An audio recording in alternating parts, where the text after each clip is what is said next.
Aku berkata kepadamu, sesungguhnya siapa yang masuk ke dalam kandang domba dengan tidak melalui pintu, tetapi dengan memanjat tembok, ia adalah seorang pencuri dan seorang perampok. Tetapi siapa yang masuk melalui pintu, ia adalah gembala domba.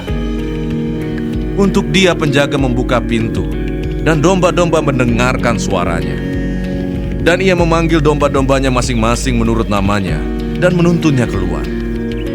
Jika semua dombanya telah dibawanya keluar, ia berjalan di depan mereka, dan domba-domba itu mengikuti dia, karena mereka mengenal suaranya. Tetapi seorang asing pasti tidak mereka ikuti, malah mereka lari daripadanya, karena suara orang-orang asing tidak mereka kenal. Itulah yang dikatakan Yesus dalam perumpamaan kepada mereka. Tetapi mereka tidak mengerti apa maksudnya ia berkata demikian. Maka kata Yesus sekali lagi, Aku berkata kepadamu, sesungguhnya akulah pintu ke domba-domba itu. Semua orang yang datang sebelum aku adalah pencuri dan perampok, dan domba-domba itu tidak mendengarkan mereka. Akulah pintu. Barang siapa masuk melalui aku, ia akan selamat, dan ia akan masuk dan keluar dan menemukan padang rumput. Pencuri datang hanya untuk mencuri dan membunuh dan membinasakan. Aku datang supaya mereka mempunyai hidup dan mempunyainya dalam segala kelimpahan. Akulah gembala yang baik. Gembala yang baik memberikan nyawanya bagi domba-dombanya. Sedangkan seorang upahan yang bukan gembala dan yang bukan pemilik domba-domba itu sendiri, ketika melihat serigala datang, meninggalkan domba-domba itu lalu lari, sehingga serigala itu menerkam dan mencerai-beraikan domba-domba itu. Ia lari karena ia seorang upahan dan tidak memperhatikan domba-domba itu.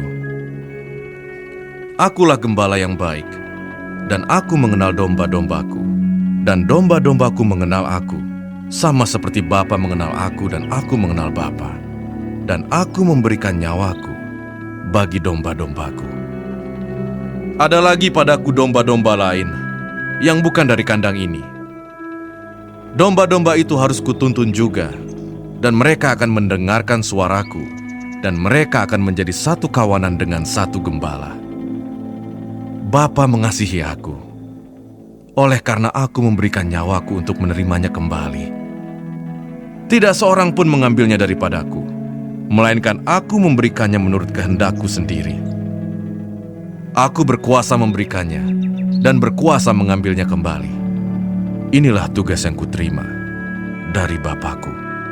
maka timbullah pula pertentangan di antara orang-orang Yahudi karena perkataan itu. Banyak di antara mereka berkata, Ia kerasukan setan dan gila.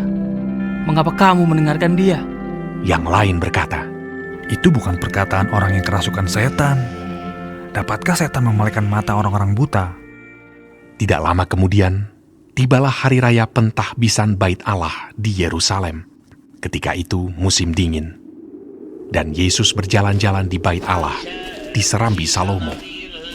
Maka orang-orang Yahudi mengelilingi dia dan berkata kepadanya, Berapa lama lagi engkau membiarkan kami hidup dalam kebimbangan? Jikalau engkau Mesias, katakanlah terus terang kepada kami. Yesus menjawab mereka, Aku telah mengatakannya kepada kamu, tetapi kamu tidak percaya. Pekerjaan-pekerjaan yang kulakukan dalam nama Bapakku, itulah yang memberikan kesaksian tentang aku. Tetapi kamu tidak percaya, karena kamu tidak termasuk domba-dombaku. Domba-dombaku mendengarkan suaraku, dan aku mengenal mereka, dan mereka mengikut aku. Dan aku memberikan hidup yang kekal kepada mereka, dan mereka pasti tidak akan binasa sampai selama-lamanya, dan seorang pun tidak akan merebut mereka dari tanganku. Bapakku yang memberikan mereka kepadaku lebih besar daripada siapapun, dan seorang pun tidak dapat merebut mereka dari tangan Bapa. Aku dan Bapa adalah satu. Sekali lagi, orang-orang Yahudi mengambil batu untuk melempari Yesus. Kata Yesus kepada mereka, Banyak pekerjaan baik yang berasal dari Bapakku yang kuperlihatkan kepadamu. Pekerjaan manakah di antaranya yang menyebabkan kamu mau melempari aku? Jawab orang-orang Yahudi itu. Bukan karena suatu pekerjaan baik maka kami mau melempari engkau, melainkan karena engkau menghujat Allah. Dan karena engkau, sekalipun hanya seorang manusia saja, menyamakan dirimu dengan Allah. Kata Yesus kepada mereka, Tidakkah ada tertulis dalam kitab Taurat kamu, Aku telah berfirman, kamu adalah Allah. Jikalau mereka, kepada siapa firman itu disampaikan, disebut Allah, sedang kitab suci tidak dapat dibatalkan, masihkah kamu berkata kepada Dia yang dikuduskan oleh Bapa dan yang telah diutusnya ke dalam dunia, engkau menghujat Allah, karena aku telah berkata, aku anak Allah. Jikalau aku tidak melakukan pekerjaan-pekerjaan Bapakku, janganlah percaya kepadaku. Tetapi jikalau aku melakukannya dan kamu tidak mau percaya kepadaku, percayalah akan pekerjaan-pekerjaan itu, supaya kamu boleh mengetahui dan mengerti bahwa Bapa di dalam aku dan aku di dalam Bapa. sekali lagi mereka mencoba menangkap Dia, tetapi Ia luput dari tangan mereka. Kemudian Yesus pergi lagi ke seberang Yordan, ke tempat Yohanes membaptis dahulu. Lalu Ia tinggal di situ. Dan banyak orang datang kepadanya dan berkata, Yohanes memang tidak membuat satu tanda pun. Tetapi semua yang pernah dikatakan Yohanes tentang orang ini adalah benar. dan banyak orang di situ percaya kepadanya.